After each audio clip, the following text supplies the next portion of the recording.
नमस्कार.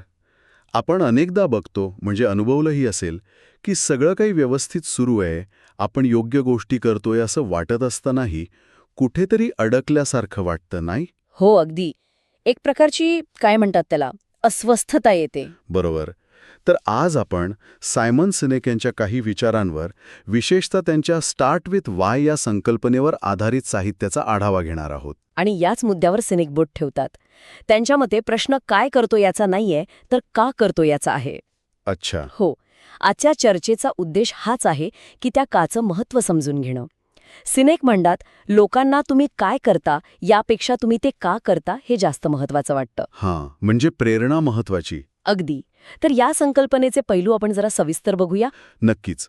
सिनेक यांनी golden circle नावाची एक संकल्पना मांडली आहे, जी खूप इंटरेस्टिंग आहे. हो, ती वर्तुळं. बरोबर. 3 वर्तुळं आहेत.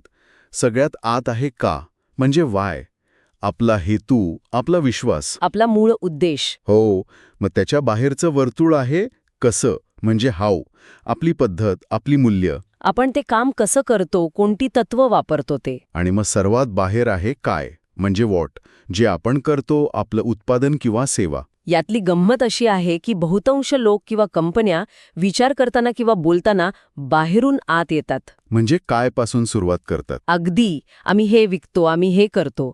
फार तर फार आम्ही हे कसं करतो हे सांगतील. पण सायनक म्हणतात की जे यशस्वी होतात, जे प्रेरणा देतात, ते आतून बाहेर जातात. ते सुरुवातच का पासून करतात. त्यांचा विश्वास काय आहे, त्यांचा उद्देश काय आहे हे आधी सांगतात. हां, म्हणजे फक्त बोलण्याचा क्रम नाहीये तर. नाही, ही विचार करण्याची आणि संवाद साधण्याची पद्धत आहे जी थेट माणसाच्या भावनांना हात घालते. याचं उत्तम उदाहरण म्हणजे ॲपल, नाही का? परफेक्ट उदाहरण आहे. ते कधीच म्हणत नाहीत की आम्ही उत्तम कम्प्युटर बनवतो. नाही, ते सुरुवात करतात त्यांच्या का पासून. त्यांचा विश्वास आहे की प्रस्थापित गोष्टींना आव्हान द्यायचं, वेगळ्या पद्धतीने विचार करायचा. अच्छा, थिंक डिफरंट. तेच. आणि मग ते सांगतात की आम्ही हे आव्हान कसं देतो, तर सुंदर डिझाईन आणि वापरायला सोपी उत्पादनं बनवून. आणि मग शेवटी सांगतात की आम्ही उत्तम कम्प्युटर बनवतो. म्हणजे क्रम उलटा आहे. का, कसं, काय. बरोबर. आणि हा का फक्त मार्केटिंगचा भाग नाहीये. नाही, त्यांच्या प्रत्येक गोष्टीत, म्हणजे अगदी प्रॉडक्ट डिझाईनपासून त्यांच्या स्टोअर्सपर्यंत हा विचार दिसतो. त्यामुळे लोक फक्त उत्पादन नाही खरेदी करत, तर त्या विचारधारेचा भाग बनतात. अगदी. आणि एक महत्त्वाचा मुद्दा सिनेक सांगतात, तुमचा का कधीच नफा कमवणं असू शकत नाही. अच्छा. हो, नफा हा नेहमी परिणाम असतो, उद्देश नाही. तुमचा का हा तुमचा विश्वास, तुमची प्रेरणा असते. हे खूप महत्वाचं आहे आणि हे फक्त कंपन्यांपुरतं नाहीये, आपल्या वैयक्तिक आयुष्यातही लागू होतं. बरोबर. नक्कीच. आपण शिक्षण घेतो, नोकरी करतो, व्यवसाय करतो. हो. पण हे सगळं आपण नक्की का करतोय हा प्रश्न किती वेळा स्वतःला विचारतो आपण. खरंय. आपण काय करायचं यादी बनवण्यात किंवा कसं करायचं यातच जास्त गुंतलेलो असतो. आणि मग समाधान मिळत नाही, कारण आतला का स्पष्ट नसतो. पण हा का शोधलं सोपं आहे का? नेहमीच नाही. त्याला वेळ द्यावा लागतो, आत्मपरीक्षण करावं लागतं. सायनेक सांगतात की आपला का आपल्या भूतकाळातून, आपल्या अनुभवातून तयार होतो. म्हणजे आपल्या घडणीतून येतो तो. हो, पण तो आपल्याला भविष्याकडे दिशा देतो. आपल्याला जगात काय करायचंय, काय बदल घडवायचाय हे सांगतो.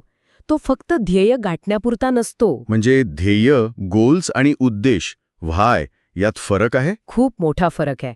एकदा का तो उद्देश, तो का स्पष्ट झाला ना, की मग निर्णय घेणं सोपं होतं. कामात एक वेगळाच अर्थ सापडतो. म्हणजे फक्त यश मिळवण्यापेक्षा किंवा काय करायचं यावर फोकस करण्यापेक्षा आपण ते का करतोय हे शोधणं जास्त महत्वाचं आहे. अगदी बरोबर. कदाचित यामुळेच अनेक यशस्वी लोक सुद्धा कुठेतरी अपूर्ण वाटून घेतात. त्यांचा का हरवलेला असतो किंवा सापडलेलाच नसतो.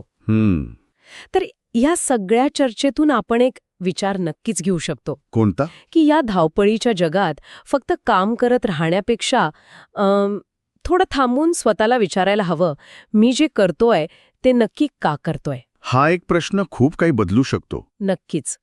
या एका प्रश्नाच्या प्रामाणिक उत्तरात कदाचित कामाची स्पष्टता, समाधान आणि खरी प्रेरणा मिळू शकेल. आणि जर हा प्रश्न विचारला नाही तर मग विचार करायला हवा की जर आपला का आपल्याला माहीत नसेल, तर आपण नक्की कोणाच्या किंवा कशाच्या दिशेने धावत आहोत हा विचार करण्यासारखा मुद्दा आहे.